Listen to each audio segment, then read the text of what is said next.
Welcome to the Chancellor Robert R. Livingston Library virtual lecture. We are meeting virtually tonight because the three presenters are in three different locations. Stay tuned for information on the library returning to live lectures. You can do that by subscribing to us on social media, or even better, subscribe to our newsletter on our website. The Chancellor Robert R. Livingston Library is one of the premier Masonic library museums with over 37,000 artifacts and 60,000 books. The services we provide to our New York Masons are our reading course with physical books and digital content, genealogy research, large history, and much, much more. The Salon Rose Croix was founded by Josephin Peladan, 1858 to 1910, who was a prominent figure in the Rosicrucian order and a leading prominent proponent of mystical and esoteric art. The exhibition showcased the works of artists who shared Peladan's experience with a focus on the fusion of symbolism, mysticism, and classical forms. Tonight's presenters are Tony Crisos, Chrysoula Artemis, and Michael Jarzabek. Tony Crisos is a composer, guitarist, lyra player, philosopher, writer, and lecturer. He holds a BA in music performance from Berklee College of Music and an MA in music education from Boston University. Tony is a Freemason and has presented lectures on various philosophical esoteric subjects in the US and Greece. In addition, he founded the modern incarnation of the Salon Rose Croix tradition here at the Chancellor Robert R. Livingston Library of the Grand Lodge of New York. Chrysoula Artemis is co-founder and chief creative officer of Starlight Runner Entertainment and has been with the company for over 20 years. Her background is in fine art, graphic design, animation, and comic books. Her clients include various Fortune 500 companies, including Warner Brothers, Disney, Coca-Cola, and Sony Pictures. Her work has provided her the opportunity to travel around the world and experience various cultures. In her spare time, she's interested in exploring ancient philosophies and esotericism. Michael Jarzabek is a past Grand Junior Warden of the Grand Lodge of Massachusetts, currently serving as the chairman of the Massachusetts Masonic Education and Training Committee and master of the Massachusetts Lodge of Research. He's also a past master of Brigham Lodge in Ludlow, Massachusetts, and a member of the Ezekiel Bates and the Meadowbrook Lodge. Please help me welcome to this evening's event, the thread of destiny of philosophical and artistic exploration of Theseus's perilous quest, a fusion of symbolism, mysticism, and classical forms consisting of art, lectures, and music.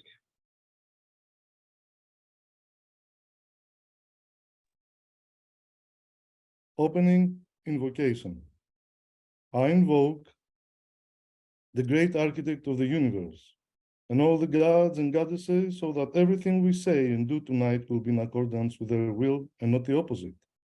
Finally, I invoke my guide so that everything I wish to share with you will be harmonious and well received. So may it be.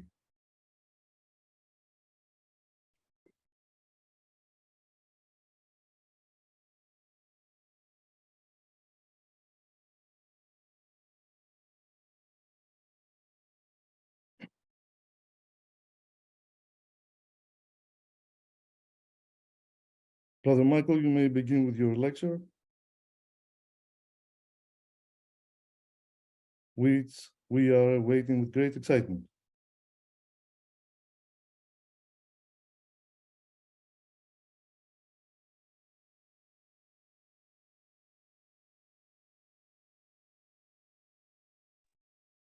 Good evening. Thank you for that introduction, Michael, and thank you for the opportunity to speak.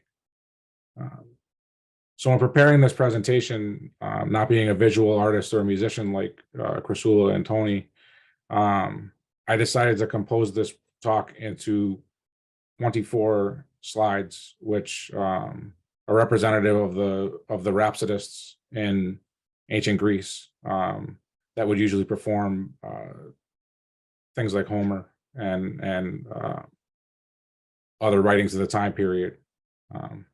So with that, I'll begin.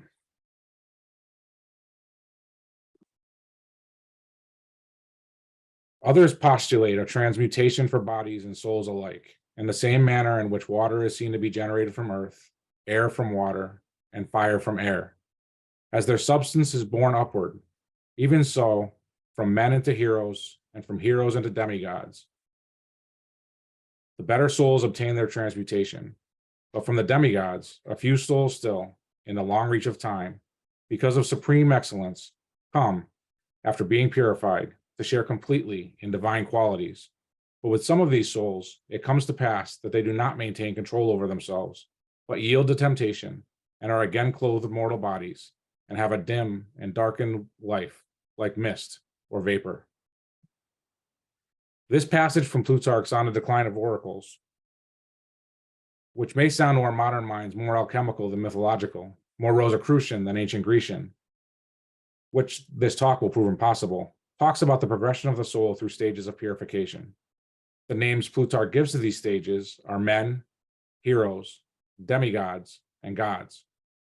Theseus, in some myths, is a hero, and in others a demigod, the son of Poseidon. What makes him or any other soul a hero or a demigod, we learn from Plutarch's passage, is a succession of multiple lifetimes of excellence. Throughout the works of Plutarch, it is clear that what he acknowledges as excellence in human achievement is a steadfastness of virtue, specifically that of Eusebia, or as it is better known in English, piety. Eusebia is defined by Little and Scott's lexicon as reverence towards the gods or parents, piety, or filial respect. It's honoring the gods by paying our obligations to them, whether that be by making offerings, participating in festivals, or living in accordance with their divine laws. Beyond this, and even in this, it's very hard to define. Even Socrates and Euthyphro together struggled to define piety, although Socrates clearly understood it enough to ultimately give his life in service to it. If we view the myths through this lens, the true legacy of Theseus becomes eye-openingly clear. The myth of Theseus is a complex narrative containing deeply symbolic metaphors and allusions. In fact, to call it a myth would be a mistake, since it's in reality several myths with the same protagonist, which have been told by many different people throughout history in a variety of contexts.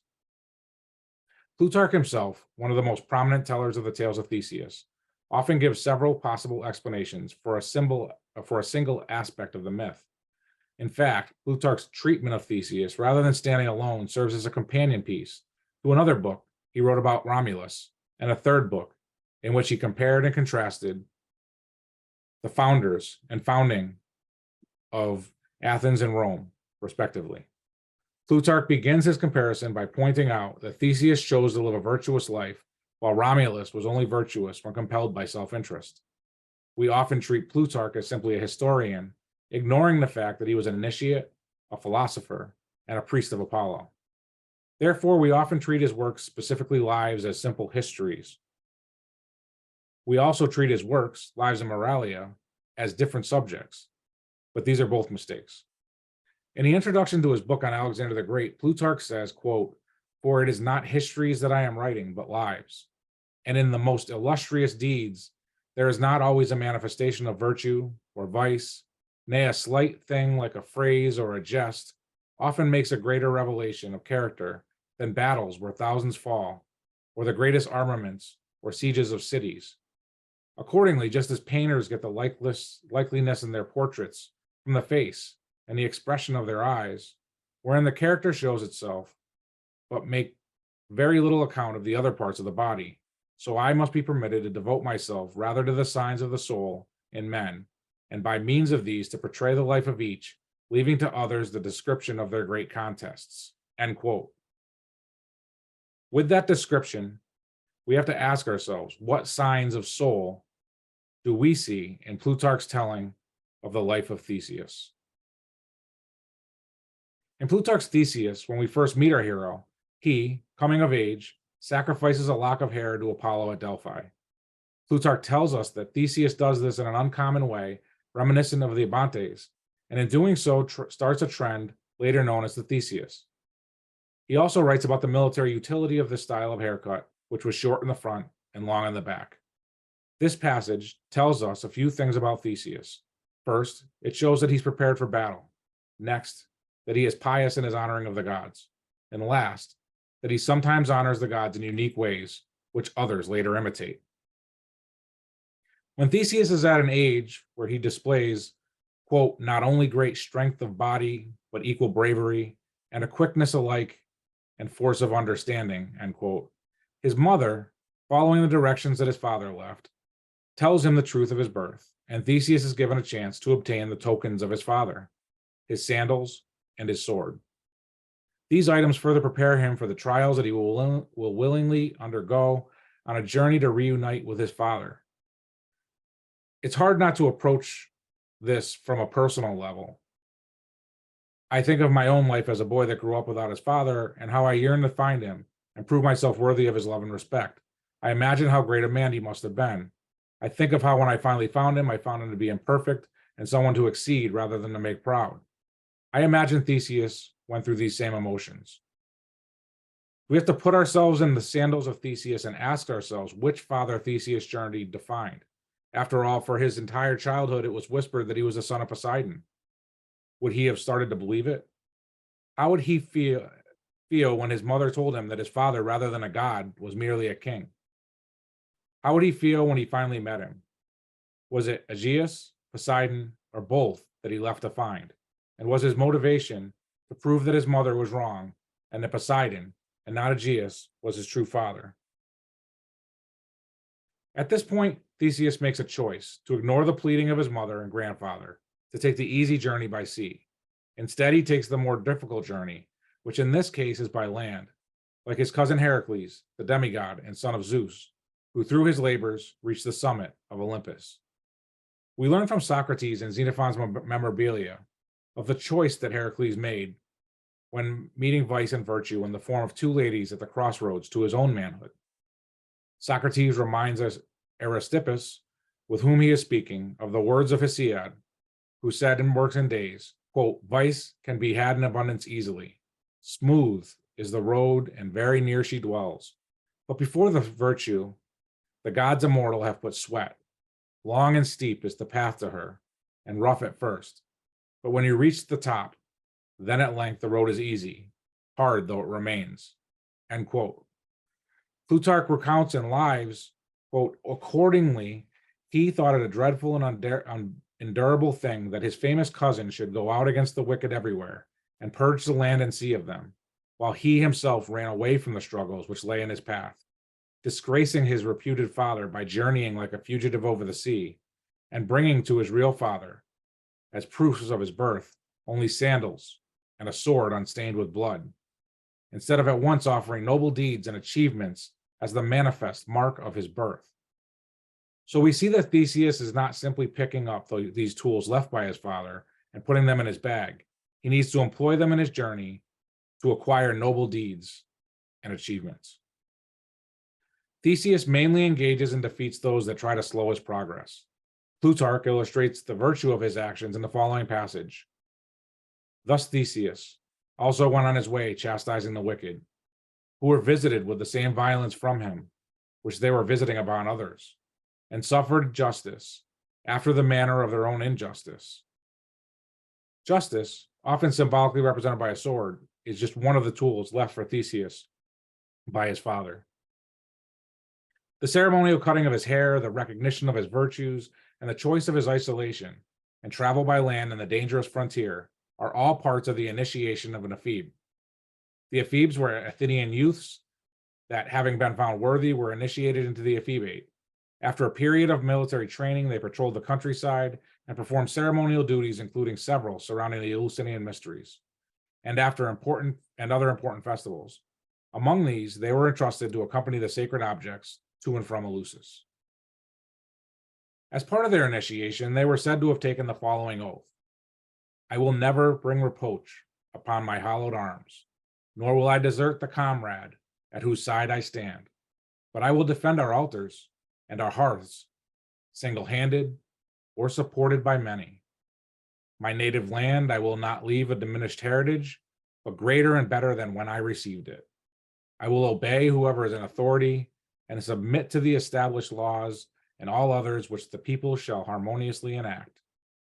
If anyone tries to overthrow the Constitution or disobeys it, I will not permit him, but will come to its defense, single-handed, or with the support of all. I will honor the religion of my fathers. Let the gods be my witness.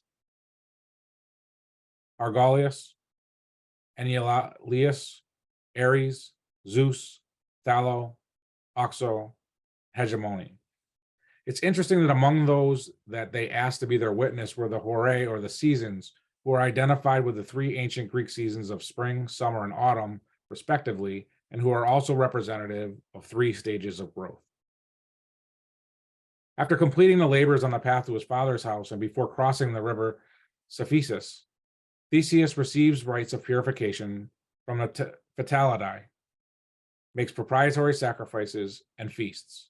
Plutarch says that this was the first kindness shown to Theseus on his journey.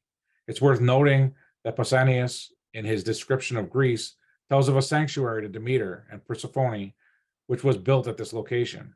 He says that there is an inscription there that says, quote, "Hero and king, Phytalis, here welcome gave to Demeter, august goddess, when first she created the fruit of the harvest. Sacred fig is the name which mortal men have assigned it, whence Phytalis and his race have gotten honors immortal," end quote.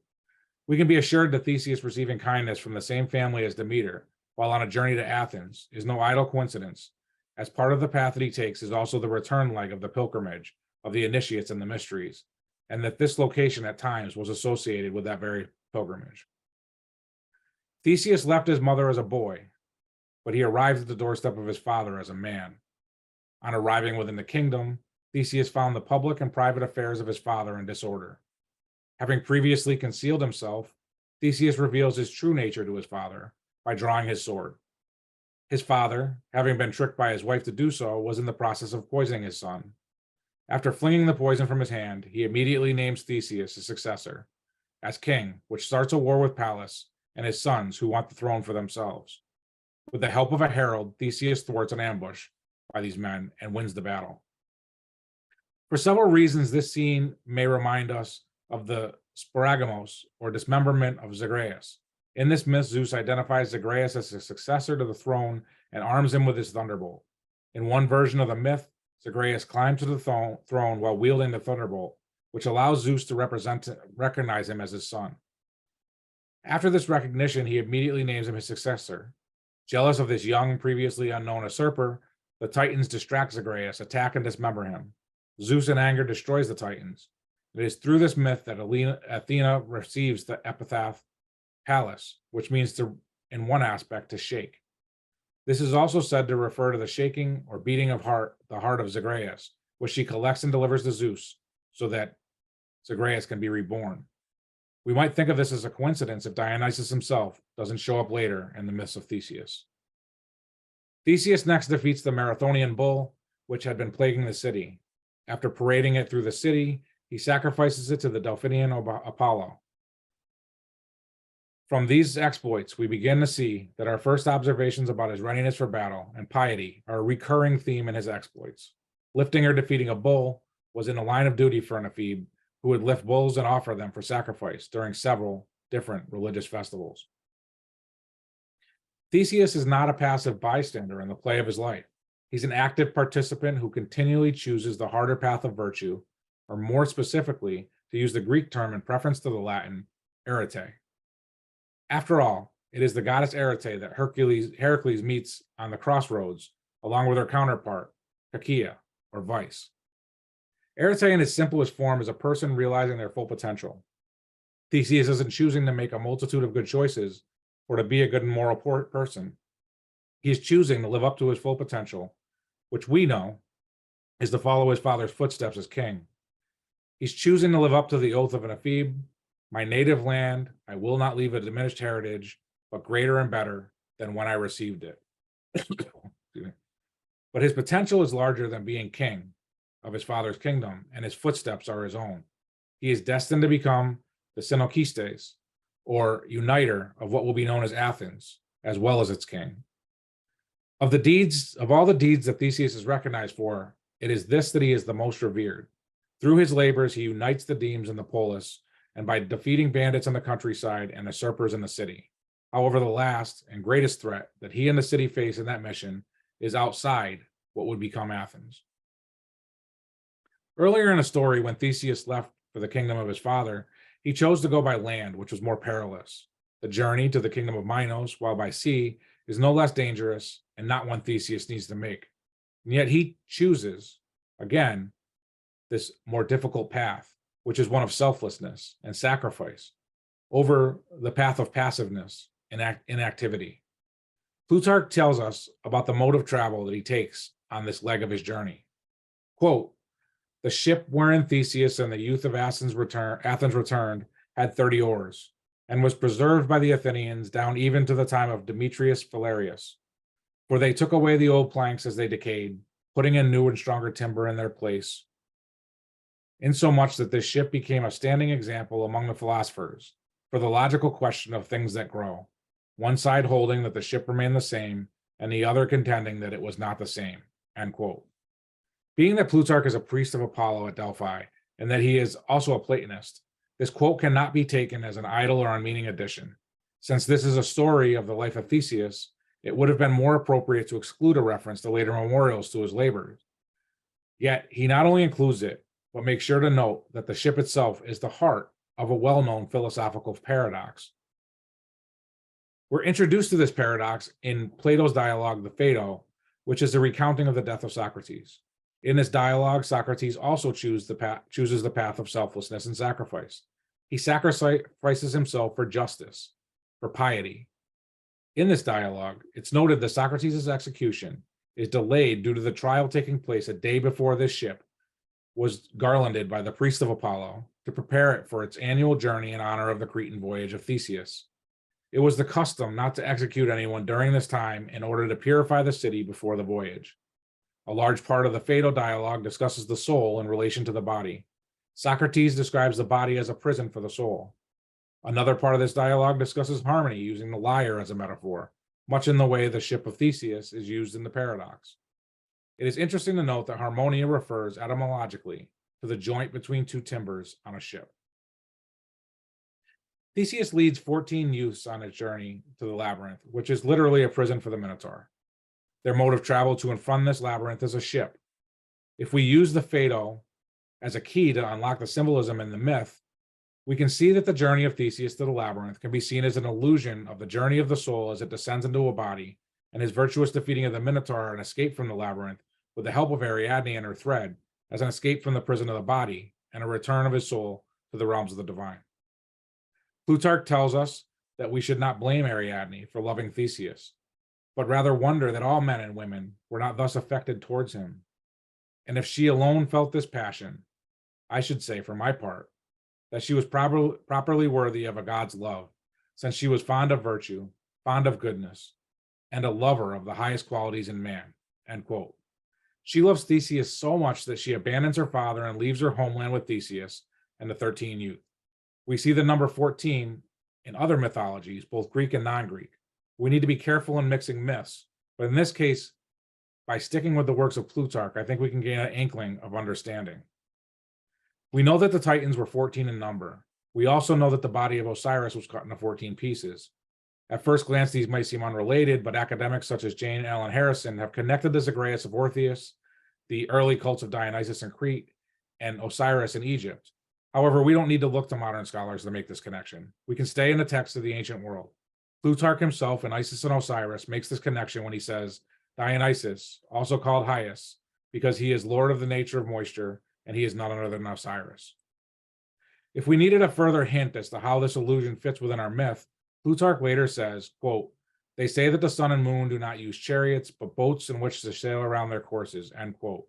And, quote, "The dismemberment of Osiris into 14 parts, they refer allegorically to the days of the waning of that satellite, from the time of the full moon to the new moon. We know that after Isis reunites the parts of Osiris, there is a sacred wedding. We also know that Dionysus has his own boat, which makes an appearance during the Anthesteria festival. During this festival, the king and queen travel in a boat with a statue of Dionysus. After this journey, the queen or Basilina is wed to Dionysus in a sacred marriage, and as part of the ceremony, 14 older women sacrifice at separate altars in commemoration of the myth of Zagreus. All these correspondences and allusions to the moon are explained more thoroughly and directly by Plutarch in commentary on the apparent face in the orb of the moon. where he describes the journey of the soul through the space between the earth and the moon. This dialogue is an expanded explanation of the quote with which I open this talk. These levels of transmutation of the soul take place in this middle space between the earth and the moon. Plutarch describes souls that have, quote, have found a firm footing, first go about like victors crowned with wreaths of feathers called wreaths of steadfastness, end quote. He also explains how these souls earn that honor when he says, quote, to this point rises no one who is evil or unclean, but the good are conveyed thither after death, and there continue to a life most easy to be sure, though not blessed or divine, until their second death, end quote. The attaining of a crown is of itself one of the most important aspects of the Theseus myth and is connected with the constellation of the Corona Borealis. Most of the myths involving the constellation of Corona Borealis have to do with Theseus, Ariadne, Dionysus, or a combination of these three. In this, we find allusion to the Ephebes. In one myth, Ariadne is given the crown by the Horae or seasons, which we remember as being among those heavenly beings that the Ephebes asked to bear witness to their oath. Also, the Ephebes often made up the competitors of the games being alluded to. In another myth, Theseus is said to have used his crown, signifying virtue, and not Ariadne's thread to light his way out of the labyrinth. This passage can also be used to understand one of the most puzzling aspects of the myth, that being Theseus' abandonment of Ariadne. Plutarch says that, quote, Persephone gently and by slow degrees detaches the mind from the soul, and has therefore been called single-born, because that is the best part, because the best part of man is born single when separated off by her, end quote. And, quote, the nature of the soul is left behind in the moon, retaining vestiges of it, as it were, and dreams of life. And on this account, you must suppose it rightly said, the substance of the soul is left upon the moon and retains certain vestiges and dreams of life, as it were. And it is this that you must properly take to be the subject of the statement, soul like a dream has taken wing and sped. Before it is not straight away, nor once has it been released but from the body, that it reaches this state, but later, when divorced from the mind, it is deserted and alone, end quote.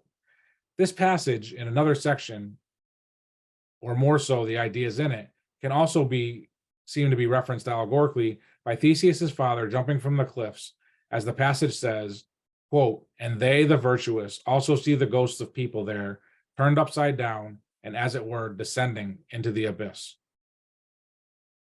Our exploration has proven that the myths of Theseus, while full of historical fact, are also allusions to the journey of the virtuous soul, both within the bounds of life and death, at a very advanced level, being that of the hero or the demigod. If we, as mere men and women, wish to progress, we need to put ourselves in the sandals of Theseus and follow his path. We need to follow the map that Plutarch laid out for men, heroes, demigods, and gods, and like Theseus and Heracles before him, choose the path of arete. We need to live a life of supreme excellence. We need to maintain control over ourselves and not yield to temptation, so that we can at long last avoid being clothed again with mortal bodies and instead stand firmly on the moon like victors in the games, our heads adorned with the feathery wreaths of steadfastness.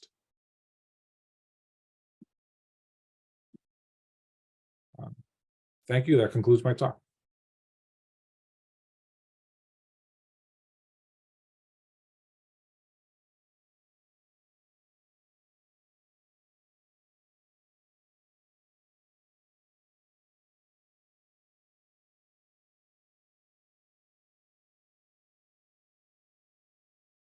Hello, everyone.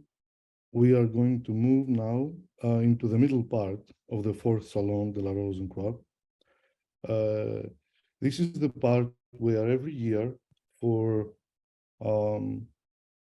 almost the last 6 years, and I say almost because of the cancellations we had last year, that we raised the glass to Josephin Peladan, the founder of the Salon de la Rose Croix.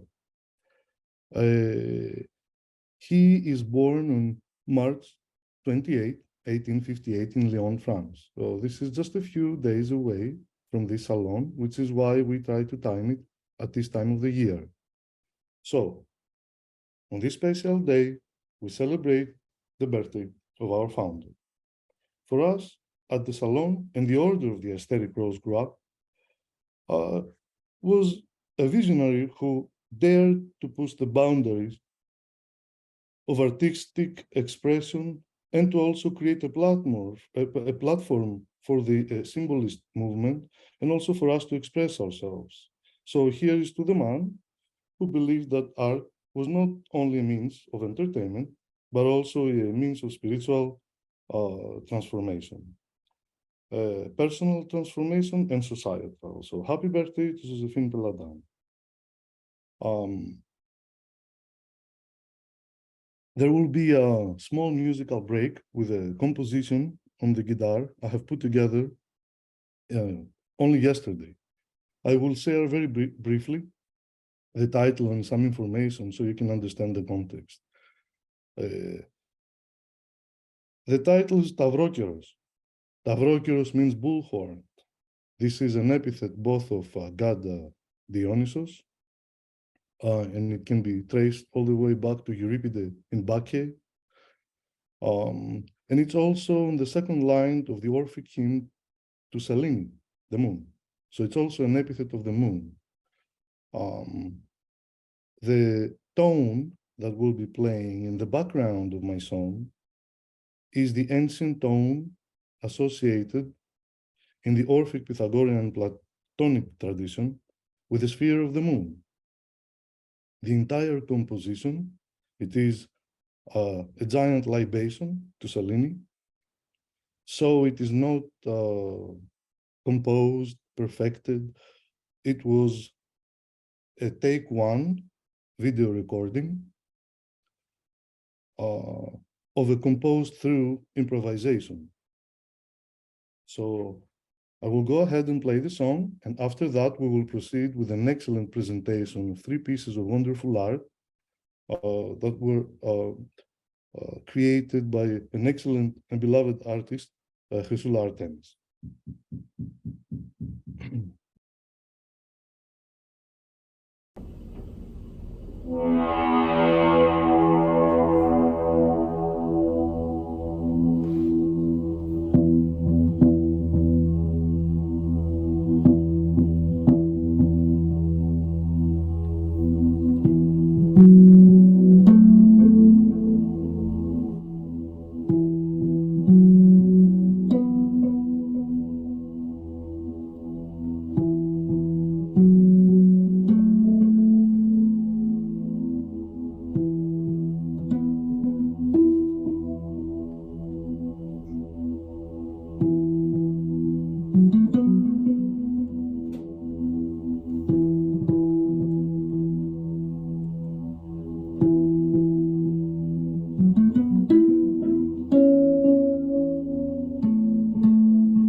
And this concludes the short musical break on the fourth Salon de la Rose Croix. I would like to say very briefly why I have selected this title. It is connected to the lecture and the art you're going to see.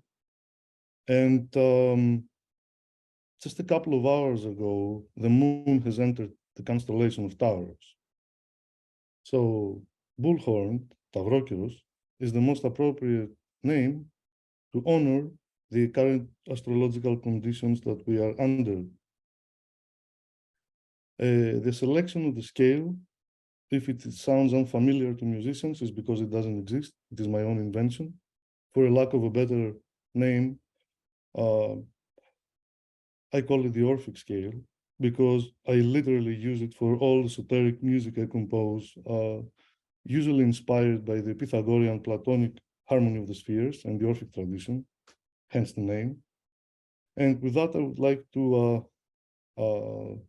smoothly transit to the next part of the lecture, which includes wonderful art, mystical art, by my very good friend, excellent artist, Chrysoula Artemis. Thank you so much for this beautiful introduction. Okay, so I'm going to share my screen.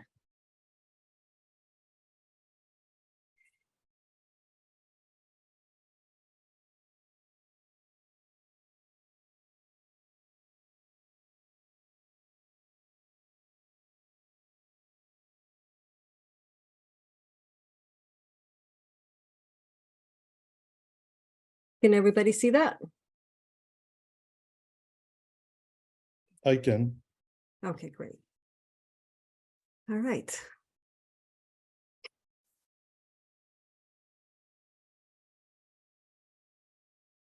Good afternoon. My name is Chrysoula Artemis.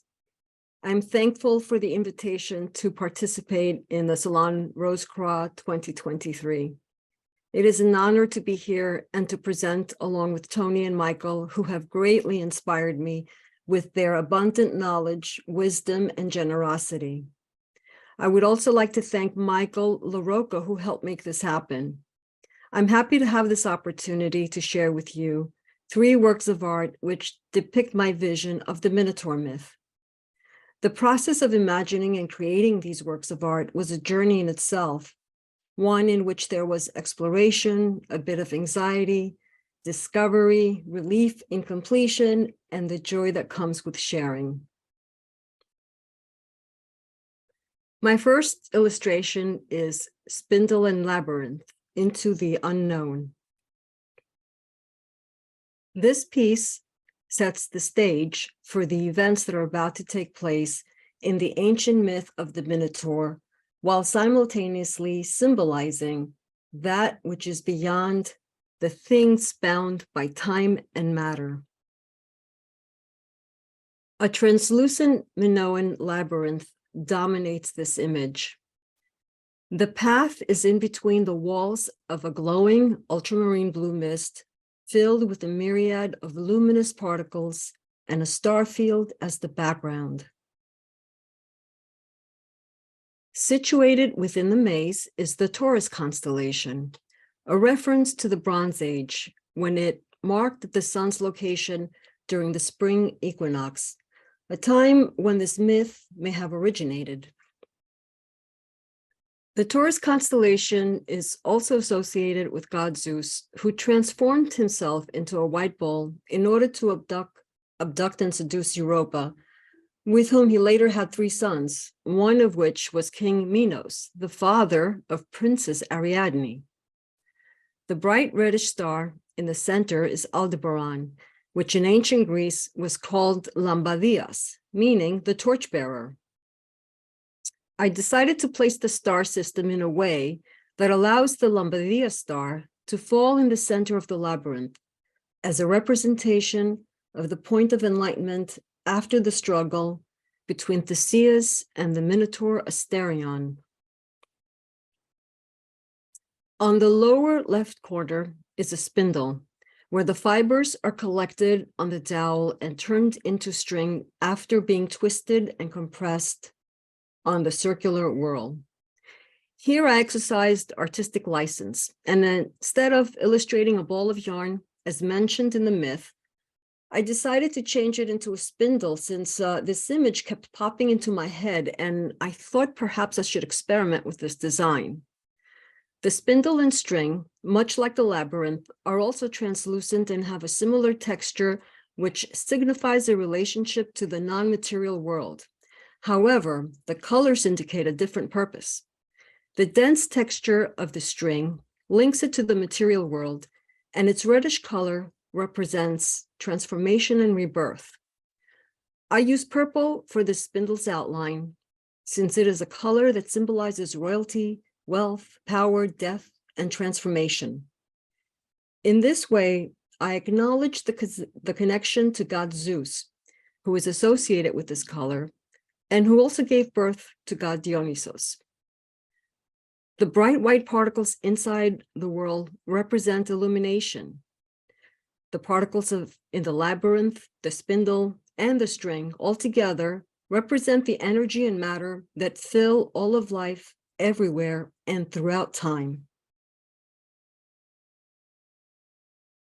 I chose this image to be the first in the series, not only to serve as a visual synopsis of the Minotaur myth, but to convey how these symbols transcend space and time, have been embedded into the human consciousness, and that an eternal conflict is about to unfold into a classic adventure.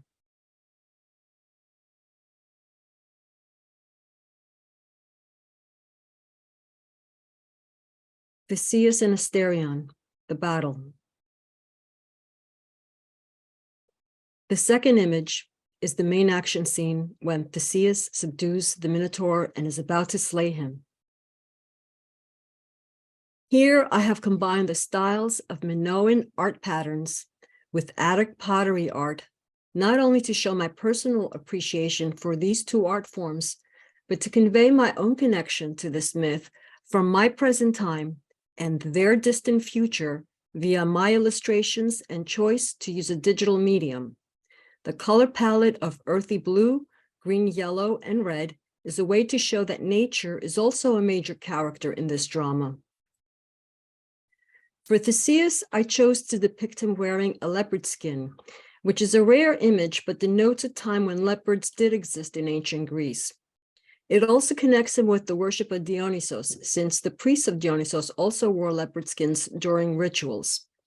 It's another way of showing that Theseus was in the process of not just freeing his people, but also using his faith to overcome an impossible situation and to undergo a powerful spiritual transformation. He is facing right and is slightly crouched in a charging position, ready to deliver the final blow to the Minotaur Asterion. The beast is on his knees, his head turned away from Theseus and covering the wound with his left hand. The dotted pattern on the Minotaur is an homage to the prolific Attic painter Duris. I chose similar colors for Theseus's off-white chiton and the Minotaur's body as a way to represent a common link to their humanity. They both face tragedy and horror, and also there are levels of purity within them, as they both are linked to the gods. The color blue surrounds the action scene, and when it's used for the elements, it represents the earth and the sky. But on the characters, its purpose is only as subtle highlights to indicate the influence of the light from the sky and to show that everything, everywhere, is somehow in a relationship. The greens and yellows of the shield and the sword handle represent bronze. The yellows are also used for the animal skin and also for King Minos's gold ring that is falling into the ocean, an illusion that god Poseidon is somehow also involved. The color green of the curved lines in between the waves shows how the bronze metal is connected to the earth. The color red, which is also associated with Dionysos and the process of transformation, is used here as a symbol that alludes to spiritual transfiguration. We see the color red in the border outline of the earth, the Lambadea star of the Taurus constellation, in Asterion's wound, and it also outlines both characters. Red is also in the Minoan netted star pattern on either side of the top of the image, and it serves as a symbolic stage curtain that frames the main scene. In the background scene, past the Minoan star net pattern, are the zodiac constellations. Behind Theseus on the left is the Gemini constellation, a reference to an epoch that has passed a long time ago. In the center is the Taurus constellation. It shows the time period in which this myth may have taken place. And on the right side, behind the Minotaur, is the Aries constellation, heralding the significant cultural changes that the heroic age is about to bring.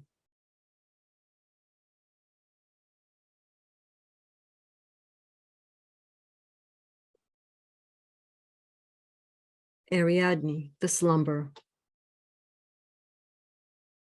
The third image is of the Princess Ariadne. Here we see her in deep sleep on the island of Naxos. The light colors are clues as to the time of day. Perhaps it's early morning before Ariadne has woken up, but after the Argo, Theseus' ship has set sail for Athens. She's wearing an ornate patterned Minoan dress, pearls in her hair, and large gold hoop earrings, all symbols of wealth and status. Resting on the back of her right hand is a bee. Besides a symbol of industry, it was also a symbol for Minoan priestesses known as Melisas. She is holding an ivy leaf close to her heart, a symbol of god Dionysos. A snake intertwined around her left arm looks back at Ariadne, another symbol of her Minoan priesthood. Her index finger is about to connect with the creeping ivy, a symbol of her unity to god Dionysos. Adorning her dark hair, besides the culture Minoan pearls, is the crown of stars, a reference to the constellation Gemma, which was a gift given to her by Dionysos, who has fallen in love with her. In this close-up, the color red can be seen under the black line of her hair. I did this to create an illusion of vibration, but also as a symbol of her transfiguration. It also links her to both Theseus and Asterion in the previous artwork, who are both outlined with the color red. Even though Ariadne is abandoned by Theseus on the island of Naxos, her personal sacrifice of status, wealth, and family gains her the love of a god and a place amongst the stars. The ivy is surrounding her as if to protect her from the turbulent waves. She's resting peacefully in her Dionysian slumber while the fish are adeptly navigating the tumultuous waters. There is no green in this piece, only shade variations of the primary colors, because after all, there is no corrosive element in the purity of her dreaming.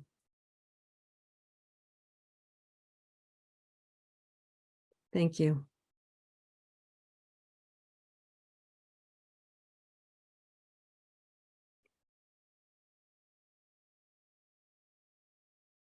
Thank you very much. Thank you very much, Chrysoula. This is the conclusion of the fourth Salon de la Rose Croix. I'd like to thank with great gratitude and warmth in my heart, Michael LaRocca and the Masonic Library, who have permitted this and with their open-mindedness hosted this event for several years without any reservations. And I'm just very, very grateful for all the art, intellect, spirituality that was put on display. This is the purpose of the Salon, to inspire artists and intellectuals to come together under the banner of the mysteries, and the Western esoteric arts, and to produce art. Because for us at the aesthetic Rose Croix order, and the Salon, which is an offshoot of Peladan's order, the artist is a priest. And with these words, I'd like to thank everyone, and on my behalf, conclude this year's Salon. If Brother Michael has a couple of words for us, or anyone else, before we close. Yes, thank you, presenters. Thank you, all of you, for a wonderful presentation. There are so many people on YouTube saying, beautiful, yes, wonderful, thank you, bravo, thank you so much. And Chaz Gilbert said, very creative use of ideals with many different uses of the mysteries to transmit the purpose of your craft. And there really are no questions, just dozens of people just saying, what a great piece, great artwork, harmonics, spellbinding, just so many good mentions. And so I would like to introduce, we have a special guest to close out tonight. Final words from our Deputy Grand Master, Right Worshipful Stephen Rubin. Thank you very much, Brother Michael, and thank you all, especially our presenters. What an absolutely wonderful program this evening. It just is such a wonderful opportunity for all of us to gather and learn and grow and be together in this forum. For those of you that do not know, the Chancellor Robert R. Livingston Masonic Library and Museum in Grand Lodge is one of the world's largest collection of books, artifacts, memorabilia, and archival holdings relating to the subject of Freemasonry. For over 150 years, the library has pursued its mission to collect, study, and preserve our Masonic heritage, focusing its efforts on the history and impact of Freemasonry in New York State. I'm a proud Mason, and I'm a proud New York Mason, and so proud of our library and museum and programs such as tonight's. I thank the work of its board, led by its president, Right Worshipful Steve King, and staff led by its director, Very Worshipful Michael LaRocca. I want to congratulate you, Brother Michael, for a wonderful program. And while there were some technical difficulties in the beginning, I will certainly go back to the YouTube recording to glean all that there is to find. Keep on searching, my brothers and sisters. The journey never ends. God bless you all. God bless our country and our craft. Good night, everyone. Thank you. Good night.